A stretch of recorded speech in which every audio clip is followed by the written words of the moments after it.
अस्सलाम वालेकुम स्टूडेंट्स। आज के इस वीडियो लेक्चर में हम class 9 biology unit 2 solving a biological problem को डिस्कस करेंगे। इस टॉपिक को अगर हम वैसे इसकी मीनिंग समझते हैं, सॉल्विंग का मतलब हल करना, बायोलॉजिकल मीन्स बायोलॉजिकल प्रॉब्लम यानी ऐसा कोई प्रॉब्लम, ऐसा कोई मसला जो लिविंग ऑर्गेनिज्म को दरपेश हुआ है, ठीक है, लिविंग ऑर्गेनिज्म के साथ एसोसिएटेड कोई भी ऐसा इशू उनको दरपेश हुआ है। अब उसको हम कैसे हल करेंगे, उस हल करने के लिए हम मुख्तलिफ स्टेप्स जो होते हैं वो फॉलो करते हैं, फिर उस मसले का हल ढूंढते हैं। तो उसको हम एक स्पेसिफिक नाम देते हैं बायोलॉजिकल मेथड, यानी बायोलॉजिकल प्रॉब्लम को हम बायोलॉजिकल मेथड के जरिए प्रॉब्लम का हल ढूंढते हैं।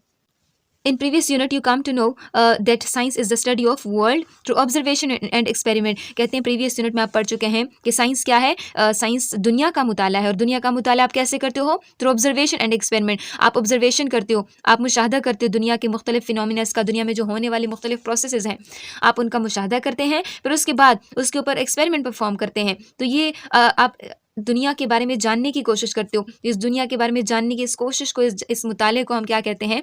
साइंस कहते हैं। And you also know that in biology we study the living organism in detail. और आप जानते हैं कि बायोलॉजी में हम क्या पढ़ते हैं? हम लिविंग ऑर्गेनिज्म के बारे में वजाहत से पढ़ते हैं। लिविंग ऑर्गेनिज्म के अंदर मुख्तलिफ जो प्रोसेसेस हैं, लिविंग ऑर्गेनिज्म कहाँ पे रहता है, वो किस तरह से खाता है, उसकी बॉडी में कैसे चेंजेस आती हैं, तो ये सारी चीज़ें जो होती हैं हम बायोलॉजी में पढ़ते हैं। The most important feature of biology and other sciences is the problem solving approach is called scientific method। और कहते हैं कि बायोलॉजी में तो हम ये सारी चीज़ें पढ़ते हैं, लेकिन बायोलॉजी में जो सबसे इंपॉर्टेंट चीज़ है, जो बायोलॉजी का जो सबसे अहम फीचर है, वो कौन सा है? कि हम, या बायोलॉजी या फिर किसी भी दूसरे साइंस का, कि वो क्या? प्रॉब्लम सॉल्विंग अप्रोच है। प्रॉब्लम सॉल्विंग अप्रोच का मतलब हम लिविंग ऑर्गेनिज्म है, हम इंसान हैं, हमारे आसपास किसी भी लिविंग ऑर्गेनिज्म को या हमें कोई भी ऐसा मसला दरपेश हो जाता है, तो हम उस मसले को हल करते हैं, उस मसले को हल करने की कोशिश करते हैं, एक कोशिश हम करते हैं। तो उस कोशिश को हम क्या कहते हैं? उसके लिए हम मुख्तलिफ स्टेप्स और प्रोसीजर अपनाते हैं। तो उन स्टेप्स और प्रोसीजर को हम क्या कहते हैं? साइंटिफिक मेथड कहते हैं। और आप जानते हैं कि अगर वो प्रॉब्लम किसी लिविंग ऑर्गेनिज्म के साथ एसोसिएटेड है, ठीक है, अगर वो प्रॉब्लम किसी लिविंग ऑर्गेनिज्म के साथ एसोसिएटेड है, तो उसको हम क्या कहते हैं? उसको हम बायोलॉजिकल मेथड कहते हैं। जैसे कि नाम से जाहिर है, बायो मीन्स लाइफ, यानी ऐसा कोई भी इशू, कोई ऐसा प्रॉब्लम जो लिविंग ऑर्गेनिज्म के साथ एसोसिएटेड है, फिर उसको आप हल करने की कोशिश करते हो, उसके लिए आप मुख्तलिफ स्टेप्स अपनाते हो, तो उसको हम क्या कहते हैं? बायोलॉजिकल मेथड कहते हैं। In this unit you will study different steps involving biological और साइंटिफिक मेथड। देखें, आप कोई भी मसला जो है हल करने की कोशिश करोगे, तो उसके लिए आपको मुख्तलिफ स्टेप्स जो होते हैं वो फॉलो करने पड़ते हैं। तो वो जो मुख्तलिफ स्टेप्स हैं आप इस यूनिट में पढ़ेंगे। तो सबसे पहले आपका आता है बायोलॉजिकल मेथड। जैसे कि हमने पहले भी बात की कि बायोलॉजी क्या होती है, यानी हम लिविंग ऑर्गेनिज्म की स्टडी को हम क्या कहते हैं? बायोलॉजी कहते हैं। और वो लोग जो बायोलॉजी को पढ़ते हैं वो क्या कहते हैं? उनको क्या कहा जाता है? बायोलॉजिस्ट कहा जाता है। सो आप जानते हैं कि बायोलॉजिकल स्टडीज़ में या फिर रिसर्चेज में बायोलॉजिस्ट क्या करते हैं? वो रिकॉग्नाइज करते हैं किसी भी बायोलॉजिकल प्रॉब्लम को, वो ढूंढते हैं किसी को, कोई भी बायोलॉजिकल, कोई भी लिविंग ऑर्गेनिज्म के साथ एसोसिएटेड कोई भी एक ऐसा इशू, उनको कोई ऐसा प्रॉब्लम दरपेश हुआ है, तो सबसे पहले उसको ढूंढते हैं and attempt to find its solution, और फिर उसका हल ढूंढने की कोशिश करते हैं। तो कहते हैं कि जब भी हम बायोलॉजिकल प्रॉब्लम को हल करने की कोशिश करते हैं, तो जो बायोलॉजिस्ट होते हैं, जो साइंटिस्ट होते हैं, या फिर जो हम लोग होते हैं, वो हम क्या करते हैं? मुख्तलिफ स्टेप्स जो होते हैं वो फॉलो करते हैं। तो ये एक चीज़ यहाँ पे मैं आपको बताती चलूँ कि जैसे आजकल हमारे पास बहुत मॉडर्न टेक्निक्स आ चुकी हैं, मॉडर्न आपके पास डिवाइसेज हैं, मॉडर्न आपके पास टेक्नोलॉजी है कि जिसके ज़रिए आप किसी भी मसले को बहुत ही जल्दी से आप हल कर लेते हो। लेकिन एंशियंट टाइम्स में, पुराने वक्तों में ऐसा नहीं हुआ करता था। जब से इंसान पैदा हुए, उनको कोई भी मसला दरपेश होता था, तो उनके पास ये टेक्नोलॉजी नहीं हुआ करती थी। तो वो क्या करते थे? वो मुख्तलिफ स्टेप्स जो होते हैं वो फॉलो करते थे, मुख्तलिफ प्रोसीजर्स अपनाते थे, जिसके ज़रिए वो अपने जो मसले उनको दरपेश होते थे उनका हल ढूंढते थे। जैसे रिकॉग्निशन ऑफ बायोलॉजिकल प्रॉब्लम, सबसे पहले वो क्या जो बायोलॉजिस्ट होते हैं वो मसले को ढूंढते हैं, वो रिकॉग्नाइज करते हैं कि ऐसा मसला है क्या, फिर उसके बारे में ना क्वेश्चनिंग करते हैं, उसको फिर ऑब्जर्व करते हैं, मुशाहदा करते हैं, उसके बारे में प्रीवियस रिसर्च देखते हैं। साथ ही साथ यहाँ कहते हैं कि हाइपोथेसिस उसके बारे में बनाते हैं, डिडक्शन करते हैं, एक्सपेरिमेंट, कंक्लूजन, रिपोर्टिंग, ये सारे स्टेप्स होंगे हम डिटेल में वन बाय वन डिस्कस करेंगे। तो जो सबसे पहला आपका स्टेप आता है, सबसे पहला जो मरहला आता है बायोलॉजिकल मेथड में, वो आता है कि रिकॉग्निशन ऑफ बायोलॉजिकल प्रॉब्लम। आप सबसे पहले रिकॉग्नाइज करते हो, सबसे पहले बायोलॉजिकल प्रॉब्लम को आप देखते हो, आप उसको जानने की कोशिश करते हो कि आपको मसला असल में है क्या, उसके बारे में फिर आप क्या करते हो? क्वेश्चन राइज करते हो। जैसे फॉर एग्जांपल कुछ लोगों में लंग्स कैंसर आता है, कुछ लोगों को फेफड़ों का जो कैंसर होता है वो होता है। तो अब यहाँ पर क्वेश्चन राइज होता है कि कैंसर होता क्यों है, इसके रिस्क फैक्टर कौन कौन से हैं, ठीक है, ताकि फिर इनसे बचा जाए। यानी ये जो प्रॉब्लम है इससे फिर इसको ये जो जिन चीज़ों की वजह से कैंसर होता है, ताकि उनसे फिर हम क्या कर सकें? खुद को बचा सकें। अब यहाँ पर पर आता है दूसरा जो उनका स्टेप आता है ऑब्जर्वेशन एंड प्रीवियस रिसर्च।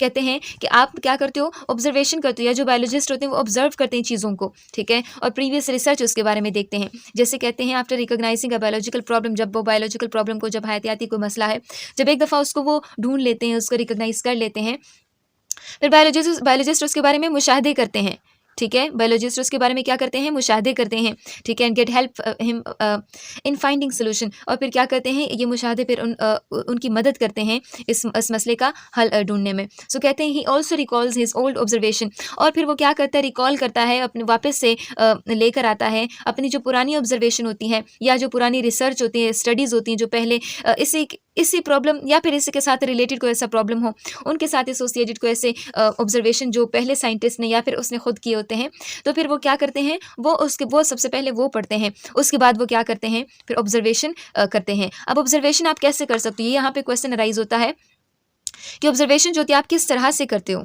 तो ऑब्जर्वेशन आप अपने 5 सेंसेस के ज़रिए करते हो। आप जानते हैं कि इंसान में ना 5 सेंसेस होती हैं। एक विजन यानी आप देखने की जो हिस्स होती है आपकी, उसके बाद हियरिंग जो आप सुनते हो, स्मेल जो जो आपकी स्मेलिंग होती है, आप चीज़ों को फील कर सकते हो, आप नाक के जो ऑर्गन होते हैं इसके ज़रिए आप चीज़ों का बू को महसूस कर सकते हो। टेस्ट है इसके ज़रिए आप किसी भी चीज़ का जो मज़ा होता है वो आप देख सकते हो, कोई भी चीज़ कड़वी है, किस तरह से है, मीठी है। इसी तरह टच आप देखते हो, छूते हो किसी भी चीज़ को, आप छूने से कोई चीज़ हार्ड है, सॉफ्ट है। तो ये ऑब्जर्वेशन जो होती है ना, आमतौर पर आपसे शॉर्ट क्वेश्चन में पूछा जाता है कि ऑब्जर्वेशन आप किस चीज़ के ज़रिए करते हो, तो आपकी 5 सेंसेस होती हैं, उसको आप यूज़ करते हो, फिर उसके ज़रिए आप ऑब्जर्वेशन करते हो।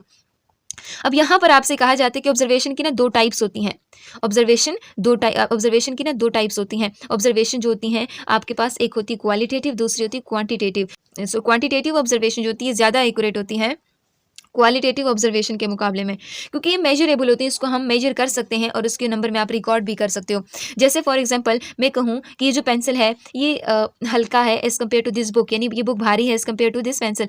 तो ये मैं कैसे देखूँगी, मैं इसका वेट चेक करूँगी, मैं इसको देखूँगी, उसके बाद मैं इस बुक का भी वेट चेक करूँगी, दोनों को मेजर करूँगी, मेरे पास नंबर्स में वैल्यू आएगी कि ये इतने ग्राम है और ये इतना ग्राम है।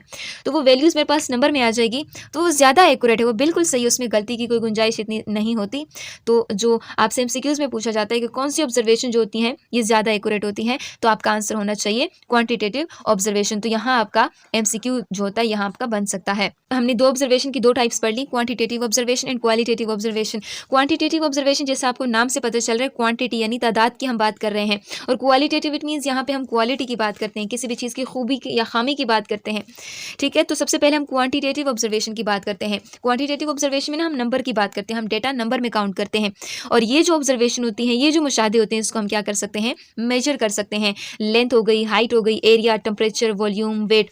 तो जैसे फॉर एग्जांपल कोई बंदा बीमार होता है तो उसको ना सर्दी लगती है, उसको टेम्परेचर होता है, तो डॉक्टर के पास जाते हैं, उनको कहता है कि मुझे टेम्परेचर है, तो सबसे पहले वो हाथ से उसको चेक करता है, या फिर कोई भी उसके लिए थर्मोमीटर निकालते। थर्मोमीटर क्या होता है, एक डिवाइस होता है कि जिसके ज़रिए उसके ऊपर ना स्पेसिफिक नंबर लिखे होते हैं, फिर उस नंबर के मुताबिक वो डॉक्टर को बताते हैं कि इसकी बॉडी का टेम्परेचर कितना राइज हुआ है, ठीक है, इसको बुखार कितना है। तो इसी तरह वॉल्यूम की हम बात करते हैं, वेट की बात करते हैं, कॉस्ट की बात करते हैं। तो ये सारी जो ऑब्जर्वेशन होती है ना, इसमें हम ये सारी चीज़ें कैलकुलेट कर सकते हैं, सारी चीज़ें हम पढ़ते हैं। तो क्वांटिटेटिव ऑब्जर्वेशन में हम चीज़ों को काउंट कर सकते हैं, उसको मेजर कर सकते हैं।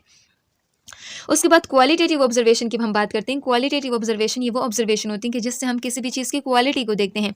अब क्वालिटी क्या है, किसी भी चीज़ की ना आप देखते हो उसका कलर क्या है, स्मेल क्या है, टेस्ट क्या है, तो ये चीज़ें हम इसमें देखते हैं। तो कहते हैं डील्स विद डिस्क्रिप्शन, हम उसका वैसे जो वाज़ेह एक बयान होता है उसके बारे में जो बातें होती हैं हम वो देखते हैं। और ये जो ऑब्जर्वेशन होती है क्या होती हैं, ये सिर्फ आप ऑब्जर्व कर सकते हो, आप इसको मेजर नहीं कर सकते। जैसे कलर हो गया, टेक्सचर हो गया, स्मेल हो गया, ठीक है। तो ये सारी चीज़ें जो होती हैं वो आप क्वालिटेटिव ऑब्जर्वेशन में क्या करते हो, ढूंढते हो। क्वालिटेटिव ऑब्जर्वेशन के जरिए आप इसको ये आपकी क्वालिटेटिव ऑब्जर्वेशन के अंदर आती हैं। तो कहते हैं जो बायोलॉजिस्ट होती हैं वो ऑब्जर्वेशन को इस्तेमाल करती हैं, और जो उसके सामने बायोलॉजिकल प्रॉब्लम आ चुका है उसके एक पॉसिबल आंसर ढूंढते हैं। पॉसिबल आंसर क्या होता है, ये वो आंसर होता है, ये एक मुमकिन जवाब होता है किसी भी मसले के लिए। उसी वक्त एक जवाब आप ढूंढते हो, आपसे कोई चीज़ पूछी जाती है कि ये चीज़ कैसे होती है, तो आप कोई भी उस वक्ती तौर पर एक पॉसिबल आंसर होते हैं वो आप उसको करते हो। तो यानी आपसे पूछा जाता है एक टेंटेटिव आंसर, यानी जो आपके पास जो एक आंसर आता है, जो एक पॉसिबल एक मुमकिन जवाब जवाब होते हैं, एक वक्ती जवाब होता है, तो उसको हम क्या कह सकते हैं, हाइपोथेसिस। अब ये जो टेंटेटिव आंसर होता है ये आप जनरली आप एक बताते हो कि ऐसा हो सकता है। अब इसमें ये आपका ये बिल्कुल आपका सही आंसर नहीं हो सकता, ये हो भी सकता है, नहीं भी हो सकता, ये गलत भी हो सकता है। सो यानी आपको कैसे पता चलेगा कि जो आपने ऑब्जर्वेशन की है, जो एक पॉसिबल आंसर ढूँढा है, ठीक है, जिसको आपने हाइपोथेसिस कहा है, तो वो एक अच्छा हाइपोथेसिस है भी या नहीं?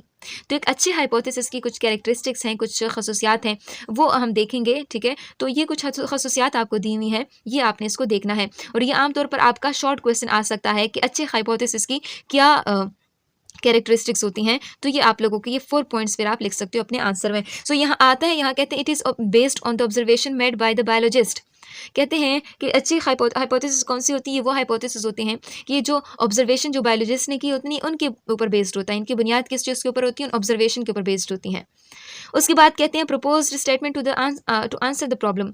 और एक प्रपोज्ड एक जो सजेशन होती है किसी भी प्रॉब्लम के आंसर के लिए, यानी कोई भी मसला है तो आप उसके लिए कहते हैं कि ऐसा भी हो सकता है, यानी एक प्रपोज्ड आंसर होता है, ये सही भी नहीं हो, सही हो भी नहीं सकता, हो भी सकता है। उसके बाद कहते हैं टेस्टेबल होता है, आप इसको टेस्ट कर सकते हो। उसके बाद कहते हैं जिसका it is always way to disprove the hypothesis after experimentation. जब ये हाइपोथेसिस के ऊपर जब एक्सपेरिमेंट होंगे तो एक्सपेरिमेंट के ज़रिए आप इसको गलत भी साबित कर सकते हो। ऐसा नहीं कि आपने एक हाइपोथेसिस एक पॉसिबल आंसर दे दिया तो आपने कह दिया कि बस मैंने दे दी, यही इसका आंसर है, ऐसा नहीं हो सकता। एक्सपेरिमेंट के बाद ये डिसप्रूव भी हो सकता है। और इसका 4 स्टेप्स तो आपको यहाँ दिए हुए हैं। 5 स्टेप्स आपका हो सकता है कि अंडरस्टैंडेबल होता है, यानी लोग इसको आसानी से क्या कर सकते हैं, आसानी से लोग इसको क्या कर सकते हैं, समझ सकते हैं, ठीक है? और आम तौर पर ये कहते हैं ये बहुत ज़्यादा सिंपल होता है। सिंपल भी होता है, अंडरस्टैंडेबल होता है, ऑब्जर्वेशन के ऊपर बेस्ड होता है, प्रपोज्ड स्टेटमेंट होता है, टेस्टेबल हो सकता है और आप इसको डिसप्रूव भी कर सकते हैं। सो कहते हैं hypothesis is assumed as a possible answer. यानी हाइपोथेसिस किसी भी प्रॉब्लम के लिए एक पॉसिबल आंसर हो सकता है। So biologist make more than one hypothesis. और जो बायोलॉजिस्ट होते हैं वो एक से ज़्यादा हाइपोथेसिस जो होते हैं वो बना सकते हैं एक प्रॉब्लम के लिए। ज़रूरी नहीं है कि आप सिर्फ एक प्रॉब्लम के लिए सिर्फ एक हाइपोथेसिस ढूंढो, बहुत सारे लोग बहुत सारे हाइपोथेसिस, बहुत सारी बातें जो होती हैं वो उस मसले के लिए कह सकते हैं। So there is need to test all hypothesis so that the true can be selected. यानी अब ऐसा है क्योंकि बहुत सारे लोगों ने बहुत सारी बातें की होती हैं, बहुत सारे जो हाइपोथेसिस होती हैं वो आप लोगों ने पेश की होती हैं, तो उसके लिए आपने क्या करना होता है, आपने ढूंढना होता है कि इसमें जो कौन सा वाला हाइपोथेसिस है वो सही है, फिर उसको आगे लेकर आप उसको लेकर जाते हैं।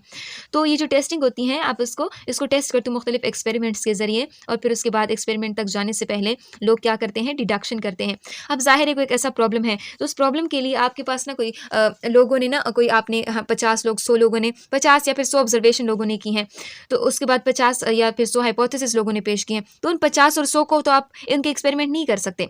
तो उसके लिए आप क्या करते हो, बायोलॉजिस्ट डिडक्शन करते हैं, हाइपोथेसिस में जो सही वाली पॉइंट्स होते हैं वो उठाते हैं, जो थोड़े से ना लगे कि हाँ ये हो सकते हैं। ऐसा नहीं कि जो बेतुके से जो हाइपोथेसिस आप उसको भी उसको भी टेस्ट करने लग जाओ, उसको भी एक्सपेरिमेंट में लेकर आ जाओ। तो यानी इसके ना पहले उसकी डिडक्शन होती है, यानी तो जो गैर ज़रूरी बातें होती हैं उसको निकाला जाता है, हटाया जाता है, और जो अच्छी जो सही जो थोड़ी-सी ऐसी बातें जो इंसान की अक्ल उसको एक्सेप्ट कर रही है, तो वो चीज़ें जो होती हैं उसको छोड़ा जाता है, फिर उसके ऊपर एक्सपेरिमेंट परफॉर्म किए जाते हैं। तो आज के लिए हमने इतना डिस्कस किया। नेक्स्ट जो है हम इसके जो बाकी स्टेप्स हैं वो नेक्स्ट लेक्चर में पढ़ेंगे।